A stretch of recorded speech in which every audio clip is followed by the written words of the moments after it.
Would you choose the lover who spent 20 years sacrificing everything to fuel your dreams through your failures?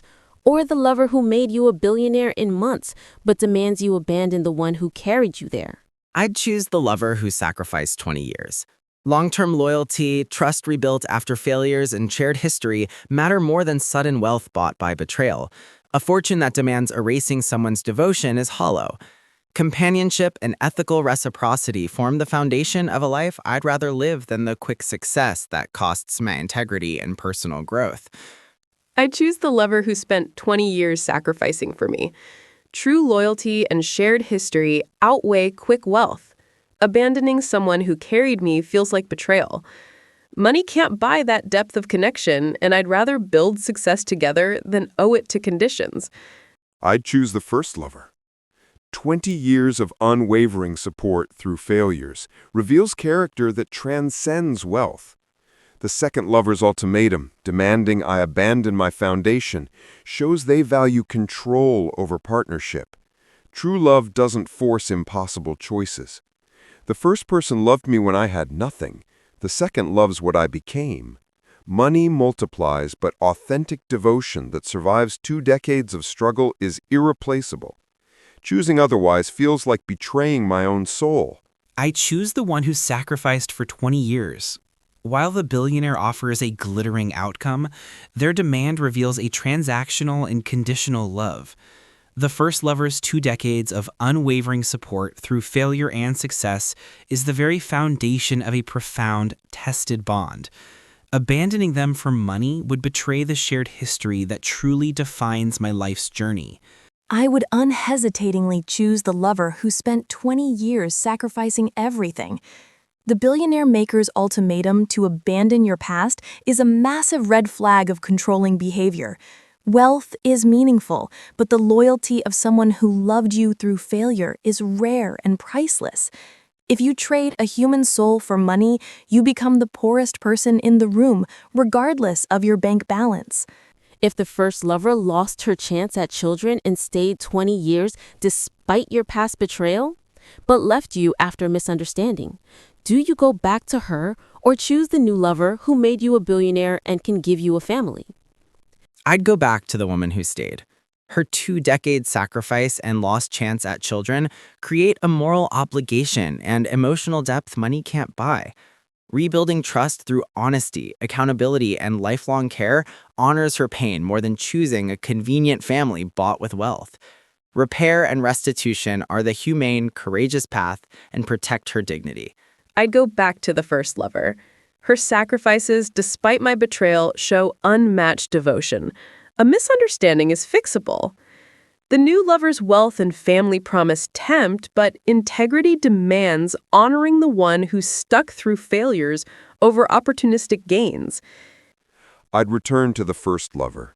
She sacrificed her fertility and forgave betrayal, staying 2 decades. That's transformative love. A misunderstanding that drove her away suggests I failed her again.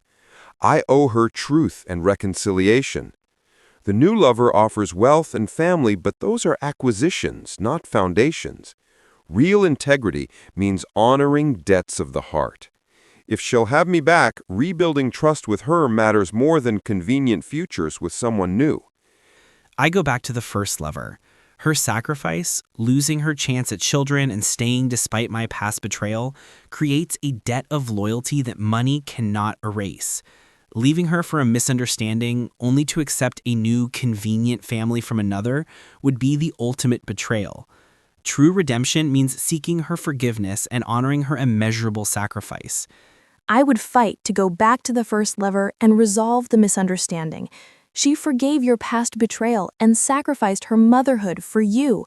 If she left due to a misunderstanding, you owe it to her to clear that up rather than taking the easy exit. Choosing the new lover because they offer a ready-made family feels opportunistic and disregards the immense debt of honor you owe the first woman. If you choose the lover who made you rich, would you compensate the woman who sacrificed 2 decades for you, and what amount could ever be enough? Money cannot fully compensate, but I would provide generous lifelong restitution. Create a secure trust, cover lost opportunities, fund healthcare, counseling, and future choices, plus sincere public acknowledgement and ongoing emotional support. Still, no finite sum equals 20 years of devotion. The real restitution is persistent accountability, demonstrated change, and repairing trust over a lifetime, and continuous humility. Yes, I'd compensate her generously, say $10 million plus ongoing support. No amount fully repays 2 decades of sacrifice and lost opportunities, but it's a start to ensure her security and acknowledge the debt. Honesty compels fairness, even if choosing the new path for personal reasons. Yes, I'd compensate her substantially, but nothing's truly enough.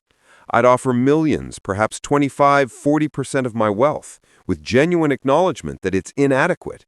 Money can't restore her childbearing years or erase loneliness endured. Enough is impossible because you can't purchase absolution for taking someone's youth and dreams. The compensation isn't transactional payment, it's material recognition of unpayable debt, ensuring her security while admitting I'm forever morally indebted regardless of amount. No amount of money could ever be enough. A financial settlement is a hollow transaction for 2 decades of a life, youth, and dreams spent. The only meaningful compensation would be a portion of the billionaire's wealth given to her unconditionally, ensuring her lifelong security and freedom, not as payment, but as a bare minimum act of restitution for a stolen future. I would give her half of everything I owned, but I would know it is not enough. You cannot put a price tag on 20 years of life or the children she never had because of you. Money provides security, but it cannot buy back time. While giving her financial freedom is the absolute moral minimum, it is essentially blood money, a transaction that admits you consumed her life for your own gain.